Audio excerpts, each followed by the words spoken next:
Hello, everybody, and welcome back to the Data Playbook. Today we have our Week 15 Sunday games, and unfortunately I didn't get all the changes that I wanted to in for today, but we'll just stick with our regular data, so let's get right to it. Our next game is Indianapolis at Seattle, where Seattle is favored on the money line with a spread of 13.5 and a total line of 41.5. There's their seasonal averages, and let's look at the rankings.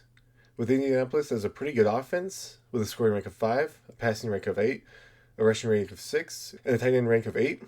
However, this may change without Daniel Jones, so just remember how that might impact things. Defensively for Indianapolis, it's very mixed, with an allowed scoring rank of 13, allowed passing rank of 30, allowed rushing rank of 7, and allowed tight end rank of 30. For Seattle, you have a pretty good offense with a scoring rank of 2, a passing rank of 9, a rushing rank of 17, and a tight end rank of 24. Defensively, it's also pretty good with an allowed scoring rank of 2, allowed passing rank of 14, and an allowed rushing rank of 4. However, they are the worst in the league against defending against tight ends at a rank of 31. So starting off with our quarterbacks, except for the problem is I don't have anything on Phillip Rivers yet, since I don't think he's had any data. So this all kind of breaks right now because there's just nothing to fill in. So I think after one game I'll have more of that information. But unfortunately right now all I have is Sam Darnold, who averages about 14.6 fantasy points per game. And then there's his averages. He's had 11 interceptions this season, with 4 fumbles lost due to sacks, and 1 additional rushing fumble. And then here's his rushing impact, with only about 5.5% of the rushing carry share and about 5.2% of the rushing yard share. Next up for your running backs, you have Jonathan Taylor and Kenneth Walker, with Taylor averaging 23.7 fantasy points per game, and Walker averaging about 10.6.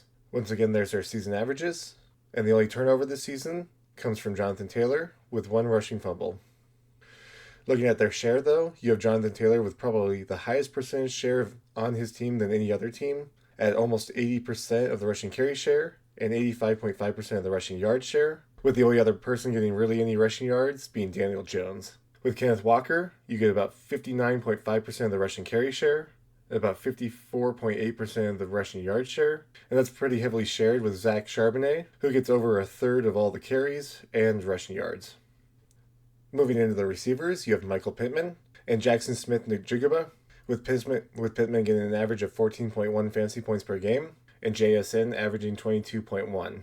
Moving over to your averages, and the only turnover comes from JSN with 1 receiving fumble. Moving into their share, you have Pittman with 26.8% of the target share and 24.4% of the receiving yard share. That's not quite the most on the team. There's quite a bit of even share between everybody else here, so there's not one dominant performance by any receivers in Indianapolis. It's a little different though with Seattle, with JSN getting about 30.8% of the target share and 40.9% of the receiving yard share, giving him the largest performance of anybody else on the team. Next up, you have your number 2 receivers with Alex Pierce and Cooper Kupp, with Pierce averaging 11.5 fantasy points per game and Kupp averaging 7.8. There's their averages, and there are no turnovers, so I'm going to flip over to the charts right away. And here you have Pierce at 19.1% of the target share and 26.8% of the receiving yard share. So he gets a few less targets than Michael Pittman, but a few more yards than anybody else. And then for Cooper Kupp, he's at 13.5% of the target share and 13.5% of the receiving yard share. And then with our tight ends, you have Tyler Warren and A.J. Barner, with Warren averaging 12.4 fantasy points per game and A.J. Barner at about 8.5. Here's their seasonal averages, and there's been no turnovers lost by either tight end.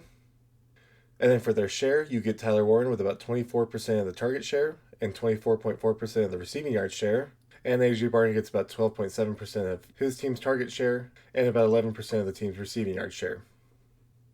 So there's all the data for this game.